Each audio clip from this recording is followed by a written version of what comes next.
Everyone and welcome back to my another vlog. তো আজ 9-10 দিন হতে চললো আমি আমার চ্যানেলে কোনো ভিডিও দিইনি। তো এক্স্যাক্টলি ঠিক কী হয়েছে যার জন্য আমি আমার চ্যানেলে এতদিন ধরে কোনো ভিডিও পোস্ট করিনি বা কি, সেটা ইন ডিটেলসে আমি আজকের এই ভ্লগে জানাচ্ছি তোমাদের। তো তোমরা দেখতে থাকো কি রিজনে আমি এতদিন অফ রেখেছিলাম একটু ভিডিও করা থেকে বা ভিডিও বানানো থেকে। তো চলো দেখতে থাকো তোমরা। তো আমি এদিকে রেডি হচ্ছি হসপিটাল যাব বলে, যেহেতু আমার লাস্ট মঙ্গলবার থেকে ডেঙ্গু। সেই জন্য আমাকে প্রত্যেক দিন হসপিটালকে একবার করে সিবিসির যে ব্লাড টেস্টটা দেয় সেটা টেস্ট করতে হচ্ছে, ব্লাড প্লেটলেট কতটা আছে সেটাই কাউন্ট করার জন্য। আর আমি দেখতে দেখতে সকালে কিন্তু রক্ত দিয়েও চলেও এসেছি, একদম হসপিটালটা কাছে, 400 মিটারের মধ্যে আমার রুম থেকে। আর দেখতেই পাচ্ছ যে রান্না করি বলে পুরো হাতে আমার তেলের ছিটা লেগে পুরো মানে কালো কালো দাগ হয়ে গেছে, ফোসকা পড়ে যাওয়ার মতো। আর এখন বাজে বিকেল 5টা, আমি ডাক্তার দেখিয়ে নিয়েছি, ডাক্তার বলেছে অল ওকে গুড, আমি অনেক বেটার আছি আগের থেকে। আর আমার প্লেটলেট এখন প্রায় 156, 150 থেকে 450-এর মধ্যে প্লেটলেট থাকলে সেটাকে নর্মাল বলে কাউন্ট করা হয়। আমার যেহেতু আর 6 মার্কস বেশি আছে, তার জন্য আমি এখন নর্মাল বলতে পারো। আর এখন এই যে অটো করে নিয়েছি, এখন বাড়ি যাচ্ছি, একদম ভীষণ উইক, সেই জন্য পায়ে হেঁটে যেতে পারি না, অটোই করতে হয়। তো কিছুটা তো তোমরা দেখলে ভিডিওতে যে আমি হসপিটালে গেছিলাম, আমাকে ডাক্তার কী কী বলেছে। ডাক্তার তো ঠিকঠাকই বলেছে সব কিছু, আমাকে আরেকবার টেস্টে যেতে হবে। সেটা আমাকে বলেছে 7 দিন কিংবা 10 দিন পর করলেও হবে, একটা লিভারের টেস্ট আর একটা ব্লাড টেস্ট করাবে আমাকে দিয়ে। তো যাই হোক, আর এবার সত্যি টেস্টের কথা বললে আমার এবার শুধু কান্না পাচ্ছে, কারণ আমি এত টেস্ট করিয়েছি আর আমি মানুষটা রক্ত টেস্ট ইঞ্জেকশন ভীষণ ভয় পাই, বিশ্বাস করুন। তো আমার সাথে যেটা হবে এটা আমি ভাবতেই পারিনি, ভগবান হয়তো সেটাই করে যার সাথে যেটা, মানে যে যেটা পারে না বা হয় না, ভয় পায়, সেটাই হয়তো তার সাথে হয়। তো যাই হোক, আমাকে করতে হয়েছে, আমার তো কোনো আদার্স অপশন নেই। তো এক্স্যাক্টলি আমার সাথে কী হয়েছে সেটা এবার তোমাদের সাথে একটু শেয়ার করি। তো আমার লাস্ট মঙ্গলবার আমি নর্মাল ছিলাম একদমই সকাল থেকে, আমার এখন নতুন শিফট টাইম চেঞ্জ হয়ে গেছে, আমাকে সকাল 6টা থেকে শিফট করতে হয়। তো সকাল 6টা থেকে দুপুর 3টে অবধি আমার শিফট টাইম। তো আমি সকাল অ্যাজ ইউজুয়াল উঠেছিলাম, সকালে উঠে কিছুটা কাজ করেছি, দেন 9টা সাড়ে 9টার দিকে আমার খুব ঘুম ঘুম পাচ্ছে, যেহেতু অনেকটা সকালে উঠেছি, আমার অভ্যাস নেই লেট করে ঘুমানোর অভ্যাস, আপনারা জানেন সবাই। তো সেই জন্য আমার ঘুম পাচ্ছিল। তো আমি 9:30টার দিক করে ঘুমিয়ে গেছি অফিস করতে করতে। তো ঘুমিয়ে গিয়ে আমি আবার উঠেছি একদম 11:30টায়। তো 11:30টায় আমি যখন ঘুম থেকে উঠলাম, আমি কিন্তু সকাল থেকে একদম ফিট অ্যান্ড ফাইন এভরিথিং, আমি যেরকম এখন নর্মাল রয়েছি সেরকমই ছিলাম। 11:30টায় ঘুম থেকে ওঠার পর আমার পুরো সারা শরীরে খুব ব্যথা ফিল হচ্ছিল। আর আহ, জ্বর আসার আগের মোমেন্টে মানুষের একটা ফিল হয় না যে ম্যাচ ম্যাচ করছে শরীর, চোখ থেকে চোখ ছলছল করছে, জ্বর আসবে, গরম গরম একটা ফিল হচ্ছে। আমার পুরো সেরকম ফিল হচ্ছে। ইভেন আমার অফিসে যারা আমার সাথে জুম কলে ছিল, আমি তাদেরকেও বলছি যে আমার মনে হচ্ছে না আমার জ্বর আসবে, কারণ আমার গা হাত পা খুব ম্যাচ ম্যাচ করছে। তো ওরা আমাকে একটাই সাজেস্ট করলো ওদের মতো করে, ওরা আমাকে বললো তুমি গিয়ে একটু স্নান করে নাও, দেখো তুমি বেটার ফিল করবে, হয়তো এমনি লাগছে তোমার। আর আমার মনে হয়েছিল হয়তো জ্বর আসবে, কারণ আমি 1.5 সপ্তাহ আগে বৃষ্টিতে অঝরে ভিজেছি, অঝরে মানে পুরো কাক ভেজার মতো, কাক ভেজা না ঠিক, মানে মানে আমাকে কেউ পুকুরে ফেলে দিলে মানুষ পুকুর থেকে উঠে আসবে যেভাবে, আমি সেরকম বৃষ্টিতে ভিজেছি একদম পুরো ভরপুর। তো ওই ভয়টা আমার ছিল যে এটার তো অ্যাকশন হবে, বেরোবে কিছু না কিছু ভাবে। তো আমি ভেবেছি তো সেটার জন্য হয়তো আমার জ্বর জ্বর আসবে। বাট আমার তাও মনে হয়েছিল যে ঠান্ডা লাগা থেকে যদি হয় তাহলে তো আমার মানে ঠান্ডা লাগবে, মানে বৃষ্টি ভেজা থেকে যদি আমার জ্বর আসে বা কিছু হয়। বাট আমার কাছে ওরকম আমার কোনো কিছু প্রবলেমই হয়নি যে ঠান্ডা লেগেছে বা কিছু, আমার এসব কোনো সিমটমই আমার কিন্তু ছিল না। তো ওরা আমাকে যেভাবে বলেছে স্নান করতে, আমি ওরকম স্নান টান করে চলে এসেছি। তারপরে আমি বুঝলাম যে আমার ধীরে ধীরে ধীরে ধীরে আমার শরীর গরম হচ্ছে, ভীষণ গরম হচ্ছে। একটা টাইমে তো আমি তাকাতে পারছি না, আমার চোখ এত গরম হয়ে গেছে, মানে সারা শরীরে পুরো ব্যথা। আমার কাছে থার্মোমিটার ছিল, তো আমি ইমিডিয়েটলি থার্মোমিটারে চেক করলাম যে আমার কতটা টেম্পারেচার। আর সেটা দেখে আমি অবাক হয়ে গেলাম, আমার আইডিয়া ছিল মেবি 100 বা 100 থেকে একটু হয়তো বেশি, সেটা হঠাৎ করে আমি দেখছি 102 জ্বর আমার। আমার তো মানে আমি তো বুঝতে পারছি না কী করে কী কোথা থেকে হয়ে গেল। তো আমি তাড়াতাড়ি করে, আমার কাছে প্যারাসিটামল ছিল, তো আমি 650 প্যারাসিটামলের যেটা, সেটা আমি খেয়ে নিই। খেয়ে নিয়ে তো আমার খুব শরীর খারাপ, কাজ করতে ইচ্ছা করছে না, বাট তাও আমি কোনো রকমে কাজ করলাম। ধীরে ধীরে জ্বরটা কমলো, জ্বরটা পুরো ঘাম দিয়ে কমলো। আর জ্বর যখন আসছিল তখন ভীষণ কাঁপুনি দিয়ে জ্বর আসছিল। আমার এদিকে দরজা জানলা, তোমরা জানোই সবাই ব্যাঙ্গালোরের ওয়েদার হচ্ছে খুবই সুন্দর, মানে ঠান্ডা ঠান্ডা ওয়েদার, আর এখন তো স্পেশালি আরোই বাইরে পুরো বৃষ্টি হচ্ছে। তো এই ওয়েদারে আমি জেনারেলি দরজা জানলা বন্ধ করে ঘুমাই, ফ্যান তো চালাই না। তো আমি সেই অবস্থাতেও আমি কাঁপছিলাম। তো আমি চাদর টাদর ভালো করে গায়ে নিয়ে আমি একটু শুয়ে পড়লাম, কারণ আমি আর পারছি না কাজ করতে, যেটুকু করার সেটুকু করে নিয়েছি। তারপরে উঠলাম, আমার জ্বর কমে গেল, খেলাম। আমি আমি আমি আমার এত উইক লাগছে যে আমি রান্না করেও খেতে পারিনি ঠিক করে। আমি ডাল সেদ্ধ, প্রেশার কুকারে ডাল আর ভাত একসাথে চাপিয়ে দিয়ে এটাকে একসাথে সেদ্ধ করে সেটাই কোনো রকমে আমি খাচ্ছি। জাস্ট আমাকে মানে এনার্জি আনতে হবে, খেতে হবে, আমাকে বেঁচে থাকতে হবে, এইভাবে আমি খেয়েছি কোনো রকমে। তো যাই হোক, দুপুরে ওরকম করে কাটলো বিকেল টিকেল। 6 থেকে 7 ঘন্টা ওষুধের রিয়াকশন কেটে যাওয়ার পর আমার আবার জ্বর আসে। আর আমার আবার জ্বর আসে এরকম বিভৎসভাবে, যেভাবে জ্বর আসে ঠান্ডা মানে কাঁপতে কাঁপতে জ্বর আসে যেটা হয়। আর তখনও মেপে আমি দেখছি আমার 103 জ্বর। আমি তো আমার লাইফে এত জ্বর দেখিনি। আমি শুনেছি আমার ছোটোবেলায় একবার 104 জ্বর হয়েছিল, আর তারপরে হয়তো এটাই 103। আমি তো অবাক হয়ে যাচ্ছি যে মানে আমি ঠিকঠাক দেখছি তো নাকি জ্বরের মাথায় ভুল দেখছি, আমি না কিছু ফিল করতে পারছি না। আমি আবার ওষুধ খাই, আমি আবার ঠিক মানে ওষুধ খেয়ে কোনো রকমে আবার শুয়ে পড়ি, কারণ আমার এনার্জি নেই যে আমি হসপিটাল যাবো বা কিছু। আর জেনারেলি 1-2 দিনের জ্বরে আমরা হসপিটাল যাই না। তো আমারও ওটাই রয়েছে যে ঠিক আছে, জ্বর হয়েছে, কমে যাবে, একটু ওষুধ খাই।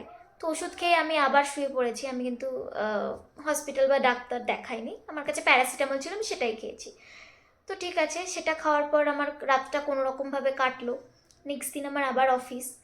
আবার আমি অফিসে সকালবেলা আমার 6টা থেকে শিফট, আমি অ্যাজ ইউজুয়াল করছি। সকালেও দেখছি আবার আমার জ্বর এসছে, আবার আমার জ্বর 102।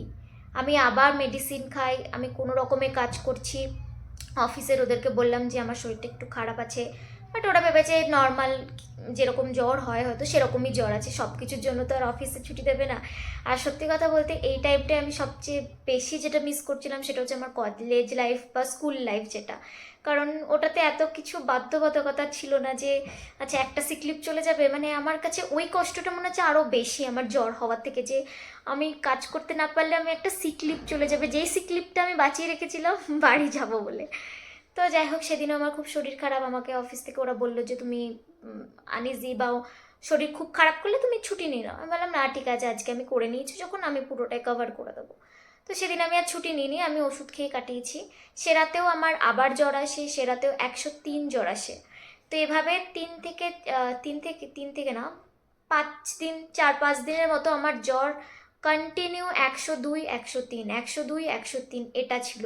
আমি অবাক হয়ে গেছি যে মানে এরকম কন্টিনিউ জ্বর, আমি ওষুধ খাচ্ছি, আমার কিছু মানে কাজ করছে সেটুকু টাইমের জন্য, তারপরে আবার আমার যা ছিলাম আমি সেই অবস্থাতে আবার ফিরে আসছি, আবার জ্বর আসছে, আবার কমছে, এরকম একটা ব্যাপার। তো তারপরে আমি হসপিটালে যাই। হসপিটালে গিয়ে আমি ডাক্তার দেখাই। আমার বাড়ির একদমই কাছে হচ্ছে অ্যাপোলো হসপিটাল। তো আমি সেখানেই যাই, জেনারেল ফিজিশিয়ান যে ছিল তার কাছে আমি দেখাই। তো সে আমাকে কী কী আমার সিমটম হচ্ছে না হচ্ছে হ্যানা ত্যানা, আর বন্ধু আত্মীয় স্বজন সবাইকে যখন বলি জ্বর হয়েছে হ্যানা ত্যানা, সবাই আমাকে বলেছে তুই প্লিজ এবার টেস্ট কর, কারণ আমার জ্বরটা কমছিল না, আর অলরেডি 3 দিনের বেশি হয়ে গেছে, মানে 2 দিনের বেশি হয়ে গেছে। তো 2 দিনের বেশি জ্বর নিয়ে বসে থাকাটাও উচিত নয়। আর ব্যাঙ্গালোরে এখন তোমরা সবাই জানো যে এখানে ডেঙ্গুর কতটা প্রকোপ বেড়ে গেছে। তো সবাই আমাকে ওটা বলছে, বাট মন থেকে না মানছে না, মানে আমার ডেঙ্গু হয়েছে মানে এটা আমি ঠিক মানে আমার ঠিক বিশ্বাস হচ্ছে না, আমার মনে হচ্ছে জ্বরই হয়েছে। তো যাই হোক, আমি হসপিটালে গেছি, ডাক্তার দেখালাম, চেক করলাম, ডাক্তার অনেক রকমের মেডিসিন দিল আমাকে। আমি যখন ডাক্তারের কাছে যাই তখন সেটা ডে 3 ছিল। তো আমাকে ডোলো দিয়েছিল জ্বর কমার জন্য, ডোলো যে ওষুধটা সেটা হয় প্যারাসিটামল সেটা। আর রেজো ডি বলে একটা ওষুধ দিয়েছিল যেটা খালি পেটে গ্যাসের জন্য, কারণ ওষুধ খাচ্ছি তো গ্যাস হতেই পারে। আর যেটা হয় সেটা হচ্ছে লুজ মোশন হয়। তো আমারও পেট খারাপ হয়েছিল, সেই জন্য আমাকে মেডিসিন দিয়েছে, একটা নিউরোকাইন্ড বলে একটা ভিটামিনের একটা ওষুধ দিয়েছে। আর আমাকে বলেছে, আমি জেনারেলি না খুব কম জল খাই, তো মানে আমার মা বাবাও অল টাইম আমাকে বলতে থাকে জল খা জল খা, হাইড্রেট নিজেকে রাখা উচিত। তো সেই হিসাবে ডাক্তারও আমাকে হাইড্রেশনের জন্য বলেছে সব কিছু খেতে। আর আর একটা যেটা বলেছে সেটা হচ্ছে টেস্ট করো, কারণ অবভিয়াসলি 3 দিন হয়ে গেছে, ডাক্তারও ফেলে রাখবে না। ডাক্তার আমাকে একটা সিবিসি টেস্ট দিয়েছিল আর ডেঙ্গুর র্যাপিড টেস্ট করতে দিয়েছিল, যেটা আমি তার পরের দিন করি, তার পরের দিন নয় আই গেস। তার একদিন পরে করি, কারণ আমার টেস্টে খুবই ভয়, রক্তে খুবই ভয়, মানে ইঞ্জেকশন জিনিসটাই আমার ভয়। তো আমার তো মন চাইছিলই না, আমি চাইছিলাম যে একদিনে যদি কমে যায় তাহলে আর বেকার বেকার কেন করব আমি। তো সেই হিসেবে আমি একটা দিন মিস করি, আমি করিনি। তো তোমরা যারা দেখছো তারা এরকম আমার মতো করো না, তোমরা তাড়াতাড়ি টেস্ট করিয়ে নিও। তার একদিন পরে আমার যেহেতু জ্বর আবার কমেনি, সেম থেকে গেছিলো ওষুধ খাওয়ার পরেও জ্বর কমছে না, তো তার জন্য আমি আবার বাধ্য হয়ে টেস্ট করাই। আর ডেঙ্গুর র্যাপিড টেস্টেই আমার পজিটিভ আসে। তো ডাক্তারের কাছে রিপোর্ট নিয়ে যাই, ডাক্তার তো একদমই বলে দিল যে হ্যাঁ তোমার ডেঙ্গু হয়েছে। দেন আমাকে ডেঙ্গুর যে আলাদা মেডিসিন হয়, যা কিছু হয় সেগুলো আমাকে প্রোভাইড করেছিল, আমাকে দিয়েছিল। তো সেগুলোই আমাকে খেতে বলেছিল কন্টিনিউ। আর ফল খাওয়াটা খুব ইম্পর্টেন্ট সেই টাইমে, কারণ সেই টাইমে অলরেডি তোমার শরীরে ভাইরাসটা রয়েছে, আমাকে অ্যান্টিবায়োটিক কিছু দিয়েছিল খেতে। আর ফলের মধ্যে আমি যেটা খেয়েছি সেটা হচ্ছে কিউই, কিউই খেতে খুবই বলে সবাই, সেটা খাবে। ড্রাগন ফ্রুটও বলে, কিন্তু আজকে মানে আমি আমার এই ডেঙ্গুর এই যে কয়দিন ছিল, আমি কিন্তু আমার ডেঙ্গুর টাইমে ড্রাগন ফ্রুট খাইনি, কিউই খেয়েছি, আর কিউই খেয়েই সুস্থ হয়ে গেছি। তো যাদের ভালো লাগে কিউই খেয়েও ড্রাগন ফ্রুট খেতে পারো, দুটো একসাথেও খেতে পারো, কোনো প্রবলেম নেই। আর শরীরে যেহেতু রক্তের একটা ব্যাপার থাকে সেই জন্য আমি বেদানা খেতাম। আর যেটা খেতাম সেটা হচ্ছে মোসাম্বি খেতাম আর আপেল খেতাম। তো এগুলো মানে একসাথে সব মানে প্রচুর পরিমাণে খেতাম না, অল্প অল্প করে খেয়েছি। আর তার সাথে খেতাম হচ্ছে সকালবেলা ব্রেকফাস্টে ব্রেড বাটার খেতাম, তার সাথে একটা করে ডিম সেদ্ধ আর ফল। এটা আমার প্রত্যেক দিনের রুটিন ছিল, এটা আমি খেতাম।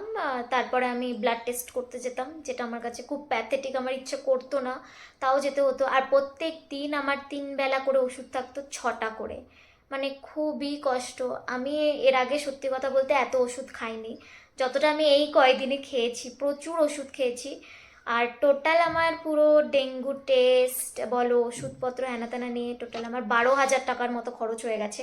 কারণ এক একটা টেস্টই হচ্ছে সিবিসি, যেটা সেটা হচ্ছে তোমার 670 অ্যারাউন্ড। আর লিভারে যে টেস্টটা দিয়েছিল সেটা অনেক কস্টলি। তো সিবিসি টেস্ট প্লাস লিভারের যে এলএফটি আই গেস যে টেস্টটা, এই দুটো করতে আমার 2700 টাকা নিয়েছিল। তো লিভার ঠিক আছে, ফাইন আছে, কোনো প্রবলেম নেই বলেছে, বাট তাও আমাকে নেক্সট এর পরে যেদিন আমি ডাক্তারের কাছে দেখাতে যাব সেদিনের জন্য আমাকে লিভার টেস্ট প্লাস সিবিসি দুটোই করতে বলেছে, কারণ ফাইনাল একটা চেক আপ দেখবে। কারণ অনেক সময় ডেঙ্গুতে লিভারেও অ্যাটাক করে, সেই জন্য। আর ডেঙ্গুতে অনেক রকমের সিমটম হয়, আমার যেরকম শুধুমাত্র জ্বর ছিল কন্টিনিউ, একদম কমছিল না, একদম হাই ফিভার যাকে বলে, একদম 202, 102, 103 এরকম জ্বর। তো সেটা ছিল। সেকেন্ড ছিল হচ্ছে সারা শরীরে ব্যথা তো থাকবেই, একটা বডি পেন, আর উইক লাগে ভীষণ। মাথা আমার একদিন ঘুরে গেছিলো হসপিটালে, ঘুরে গেছিলো মানে অল্প, সেরকম লেভেলের নয়, অবভিয়াসলি আমি ভালোই ছিলাম। আর যেটা সেটা হচ্ছে লুজ মোশন, আমি তোমাদের বললাম এটা হয়। অনেকের আবার বমিও হয়, কিন্তু আমার ক্ষেত্রে সেটা কিন্তু হয়নি, বমি পাইনি আমার।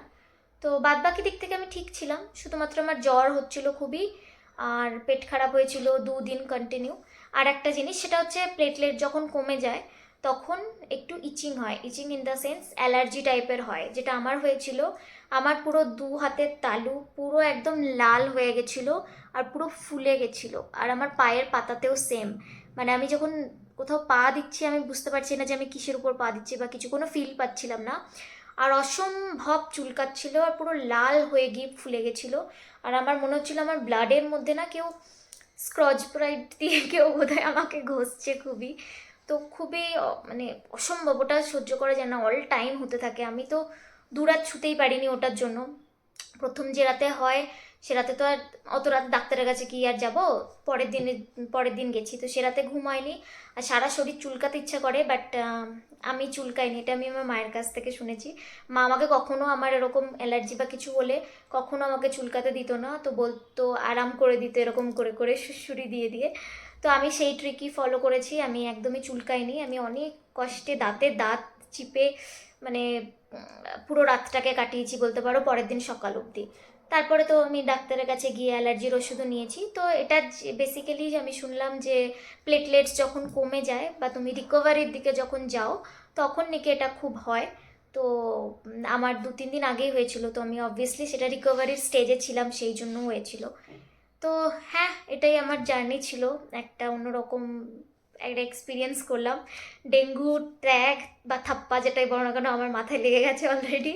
আর আশা করবো তোমরাও সবাই ভালো থাকো। আর এখন তো বর্ষাকাল, সবাই একটু সাবধানে থেকো, কোথাও জল জমতে দিও না, যেটার জন্য ডেঙ্গুর মশার ওখান থেকে জন্ম হয় বা কিছু হয়, আর সেটার থেকে ছড়ায় ডেঙ্গু। একদমই নয়, সেটা একটু খেয়াল রেখো, সব কিছু ক্লিন রাখবে সব জায়গায়। আমি লেকচার মারছি খুবই, আমি নিজে করি না অ্যাকচুয়ালি। আর আর যেটা সেটা হচ্ছে মশারি টাঙিও প্লিজ। আমি এটা পার্সোনালি করতাম না, আর আমার ভালো লাগে না, জানি না কারণ খুব গরম লাগে মশারির মধ্যে। তো আমি ওর জন্য কোনোদিনও মশারি টাঙাতাম না, বাড়িতে থাকতে টাঙাতাম। এখানে আমি জানি না কেন আমার রুমে কিন্তু নেই সেরকম মশা।